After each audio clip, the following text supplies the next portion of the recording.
Hello and welcome to this description of a new game that I'm putting together called Corporate Dictators, Nuke and Pollute. Now the idea of this game is you start off and you're floating in space and you're looking back at the world, and you can see that the world is, well, Earth is all green and it's polluted and it's gone. Humanity's no longer exists on the planet. It's too badly polluted. So what it is a game of like how did that happen? How did the Earth get destroyed? Basically, how did humanity destroy itself? So you basically you play as a power mad dictator who's only interested in money and power, and basically he doesn't give a damn about the environment, climate change, war, or people. So um, and anyone that tries to start caring about those sort of things is removed, because you make more money from not caring about the environment. So that led us onto a into an inevitable path of world destruction. So in this game, you play that person. You play the worst leader in history, essentially. So are you that person? Are you the one that can be the worst? Live out your destiny. And you got to make choices like how will the Earth die? Like, are you going to destroy it through climate change? Are you going to create the seven climatic disasters of climate change, which I've got here as being death of the Great Barrier Reef, melting of the Greenland ice caps, melting of Antarctica's ice caps, 7+ meter rises in sea levels, 99.9% of ocean life decimated due to ocean acidification. So ocean acidification reaches levels that hasn't been seen in 65 million years. So there, and the other aspect to it is, of course, like overpopulation, and unleashing nuclear devastation, building too much polluting infrastructure, and eventually pollution gets so bad that it has a runaway effect. So, like, without further ado, I'll hit the start button so you can have a bit of a look at what the game looks like. So you start off and you can choose any country on Earth to play as. Anyone that you want to go to is fine. So I don't know, just choose one of these around here. I'll play as Libya. Why not? So you can see like the AI is chosen like some other countries, like the countries that have like a different color as been chosen. They're all random, so it can be any country that you want. You can choose any country, and so there's no AI players over in America at the moment. So we start off as Libya. The game, like, I've modeled this game on other games like similar to maybe like Civilization. Civilization's been like one of the most popular games since ever. So I'm hoping a lot of people see that and they'll go, oh yeah, I really want to check out this game because I really love war strategy games, and it's got a bit of a quirk to it. So that's why I've chosen this one. So basically, I'll talk you through a bit of the military stuff. You can be a military guy and you can take over like other places. So we might attack Egypt. So I just click on like ground attack and I attack Egypt by clicking on there. You go, okay, alright, we'll attack Egypt, and because it's starting off, we've got enough men to do it, and we've taken over Egypt and we've killed a bunch of people doing it. Our global population's gone down, but we're getting more credits per turn. So we've got two places now. We might want to attack somewhere else if we got enough. Basically, it costs more money. Like, if you can attack anyone, like I can attack Madagascar if I want to, because like in this world you can sort of go anywhere that you want to go, but the point is, like, it's more expensive. So like if I try and attack Chad, which it costs $6 billion, or I can go attack Sudan, Nigeria. You see, like, the places that are actually closer, they cost less, what if I was to, like, if I was Libya and I decided to attack the United States, for example, it's $31 billion. It's a long way away. It's not worth attacking something that far away because we don't have that kind of money. So, but we've got 6 billion left. So about the only place we can attack is it Algeria? So yeah, let's get Algeria. They've been causing me no end of strife. So, and we lost another 4 million people. So, I mean, population also plays a very funny role in this game. It's population. The bigger your population, the more pollution that you produce, and the more greenhouse gases. I noted recently in March that we just got over the 400 parts per million for the greenhouse gas. So this game actually starts in the year 2016. Like when your greenhouse gases are around 400. So yeah, so I was trying to be fairly realistic, and I've got the rate of greenhouse gas growing per year to be roughly what it is now, and so you need to do certain things to prevent that from going out of control if you want to go down the route of trying to save the earth. Yeah, the idea of the game is to get the highest negative score, so and to cause as many cataclysms, like environmental disasters, as possible. So well, that's the first way of playing it, and then, like, if you really enjoyed the game, you can go back and you can play it again as trying to save it. So it's kind of like different. You can play good or bad. Like in a lot of different games, you can do that.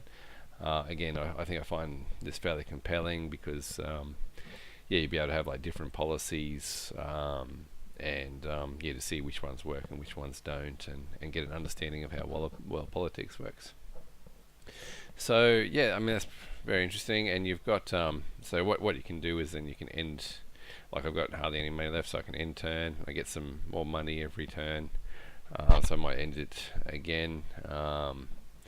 I still don't have enough to actually buy more ground troops. So, but I might be able to attack Tunisia here if you have a look.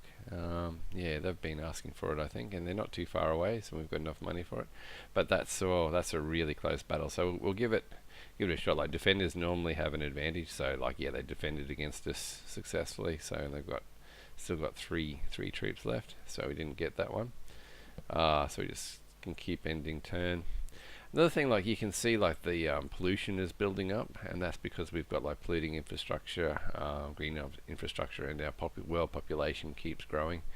So like, and that's added up. Like, so if you just see down the bottom, down around here, you can see the population of each of the countries, and like if we go to Sudan, it's 27 million. You hit the next turn, it's 28 million. So it's grown a million people in 1 year. And that adds up to the world population, and then that adds to more pollution, and then that adds to more greenhouse gases.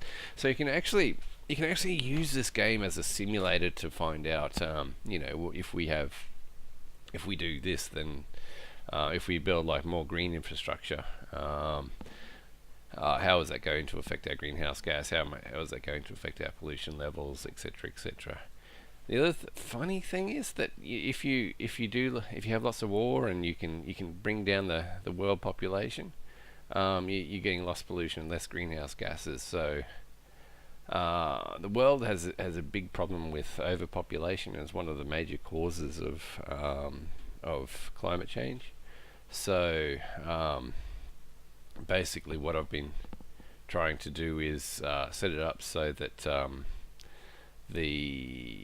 when people die, it has a positive effect on the environment.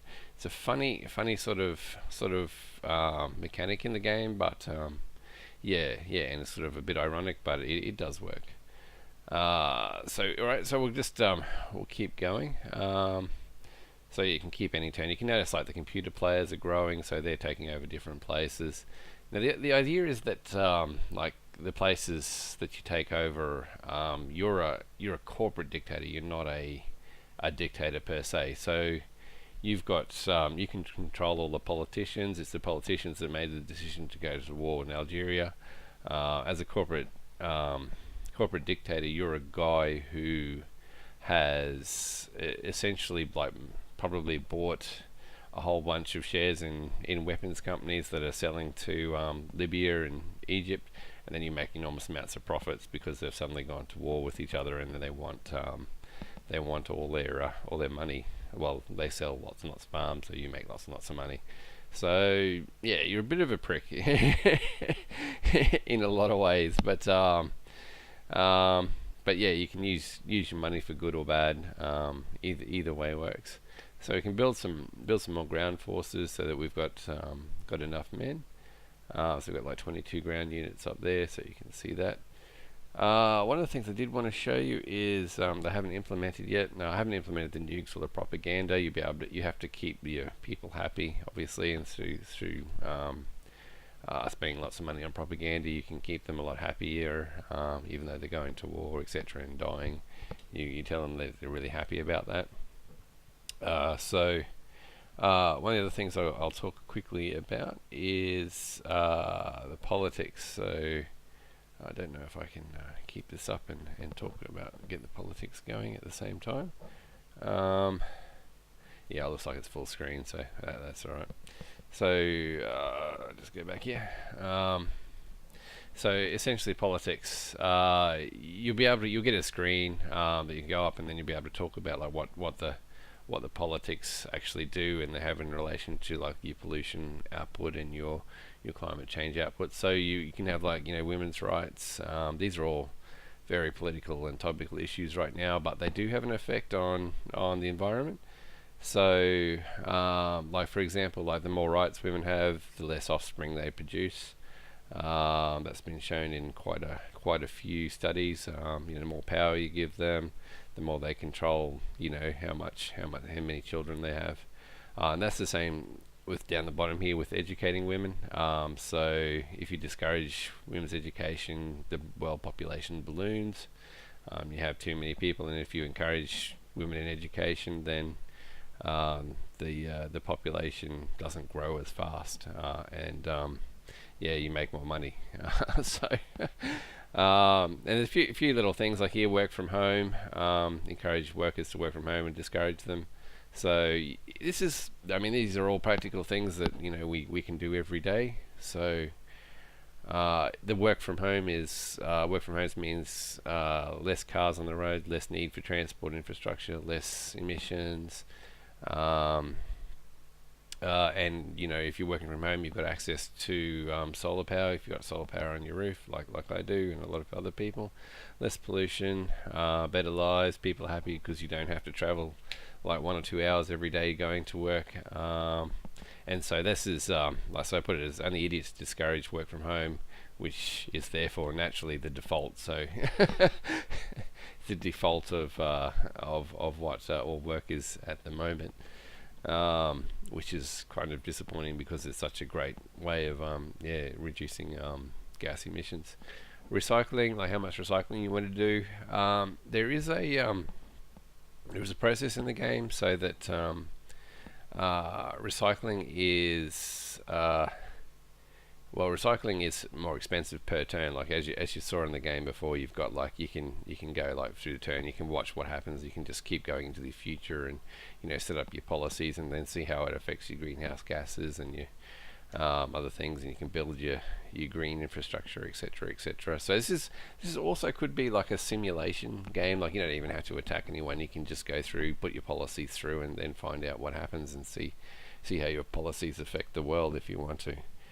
So you don't have to necessarily set it up as just a military conquering thing. That's more like to give it a lot of the military aspect of it is more to give it a bit of dynamics and get a lot of men interested in a bit of the that particular crowd that loves playing games like Civilization into it, that you can play it in like different ways. So you got that. Okay, so we'll go back here. So yeah, we've got recycling. So basically recycling reduces pollution per turn.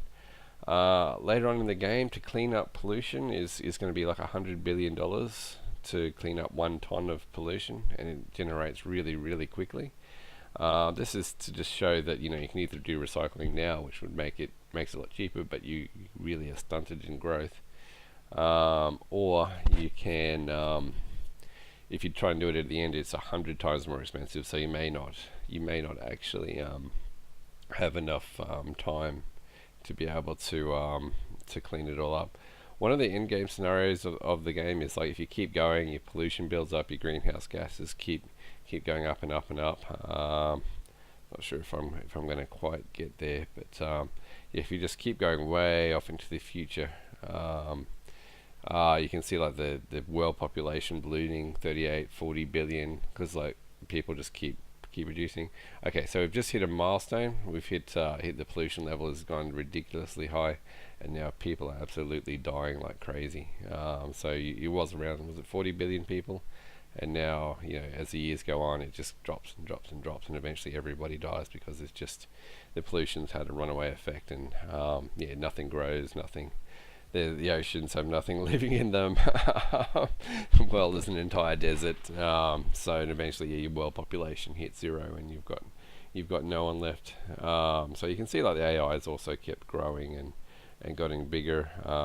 Do still need some more work to grow the AI a little bit, make it a bit smarter.